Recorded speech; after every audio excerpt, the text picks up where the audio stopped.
नमस्कार, स्वागत आप सबका इंडिया 24/7 लाइव न्यूज चैनल में और आपके साथ मैं पायल शर्मा। तो आइए चलिए करते हैं खबरों की शुरुआत।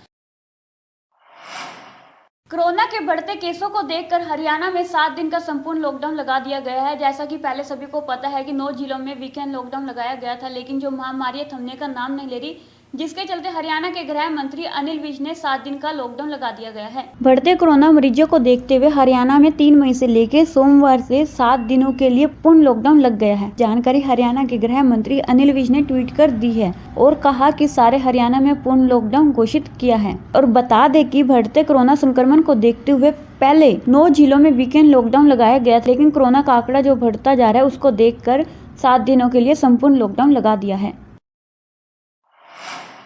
रोहतक के पीर बाबा सूरजनाथ का निधन हो गया, लेकिन उनके शरीर का संस्कार कर दिया गया।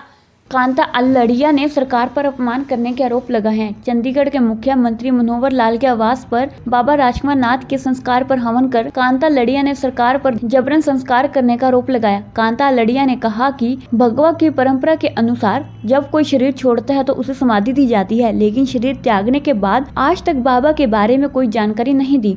बाद में बताया गया कि उनका संस्कार कर दिया गया। कांता अल्लड़िया ने कहा कि ओगड़ पीर समुदाय की परंपराओं के अनुसार जब किसी नाथ का निधन होता है तो उनके शव को समाधि दी जाती है, लेकिन बीजेपी सरकार में हिंदू मान्यताओं को तार तार करते हुए बाबा ओगड़ पीर राजकुमार नाथ का संस्कार कर दिया गया। और कहा कि इस पूरे घटनाक्रम में पूर्व मंत्री मनीष ग्रोवर, रोहतक के एसपी और डीएसपी के अलावा आरएसएस का भी हाथ है, जो दलित नाथों को सहन नहीं कर पाते हैं।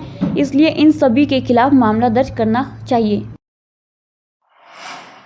पश्चिम बंगाल का चुनावी संग्राम अब थम गया है, लेकिन जिसके चलते किसानों ने खुशियां मनाई और किसानों ने कहा है कि आज किसान भाइयों को बड़ी जीत हासिल हुई है। पश्चिम बंगाल का चुनावी संग्राम अब थम गया है। बंगाल विधानसभा चुनाव में भाजपा की सारी रणनीति धरी रह गई और ममता बनर्जी की पार्टी तृणमूल कांग्रेस ने एक बार फिर बहुमत से सत्ता में वापसी कर ली है। बंगाल की जीत को लेकर खीर में नमक आने से जैसी स्थिति उस वक्त बन गई थी जब पता चला कि पार्टी जीत गई, लेकिन टीएमसी प्रमुख ममता बनर्जी नंदीग्राम विधानसभा सीट से चुनाव हार गई हैं। ऐसे में सबके मन में यह सवाल है कि अब वे मुख्यमंत्री कैसे बनेगी। बंगाल की नंदीग्राम विधानसभा सीट से ममता बनर्जी के सामने उनके पूर्व सहयोगी और भाजपा प्रत्याशी शुभेंदु अधिकारी मैदान में थे। शुभेंदु अधिकारी ने 1957 वोटों से ममता बनर्जी को हरा दिया है। नंदीग्राम से ममता बनर्जी चुनाव हार गई है, लेकिन राज्य में उनकी पार्टी ने तीसरी बार बहुमत से सत्ता में वापसी की है। तृणमूल कांग्रेस की जीत पर टिकरी बॉर्डर में आंदोलन कर रहे किसानों ने खुशी मनाई। किसानों ने कहा कि यह आंदोलन की जीत है। बंगाल की जनता ने किसान विरोधी सरकार को हराया है। इस दौरान किसानों ने भाजपा और प्रधानमंत्री मोदी के खिलाफ जमकर नारेबाजी की। किसान बोले कि बीजेपी को आईना दिखाना बहुत जरूरी था।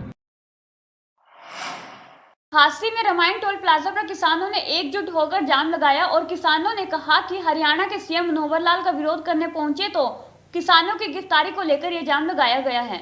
हादसे में रामायण टोल प्लाजा पर किसानों ने रविवार को शाम 5 बजे जाम लगा दिया। भिवानी में हरियाणा के सीएम मनोहर लाल का विरोध करने पहुंचे किसानों की गिरफ्तारी के बाद क्रोधित किसानों ने शाम को नेशनल हाईवे को जाम कर दिया। जाम लगने के कारण वाहन चालक कच्चे रास्तों पर भटकते हुए अपने गंतव्य स्थान की ओर पहुंचे। हिसार व सिरसा जा रही बसें भी कच्चे रास्तों से निकली। गाँवों के छोटे छोटे रास्तों पर वाहनों की संख्या बढ़ने से वहाँ भी जाम लग गया और कई घंटों तक वहाँ जाम में फंसे रहे। वाहन चालक रामायण गाँव की ओर से देपल उमरा होते हुए की तरफ आए। जाम की सूचना मिलते ही भारी पुलिस बल टोल प्लाजा पर पहुंची, लेकिन पुलिस के समझाने के बाद भी किसानों ने जाम को नहीं खोला। किसानों की गिरफ्तारी की सूचना मिलते ही किसानों ने Ramayan toll plaza Delhi Sirsa national highway को जाम कर दिया।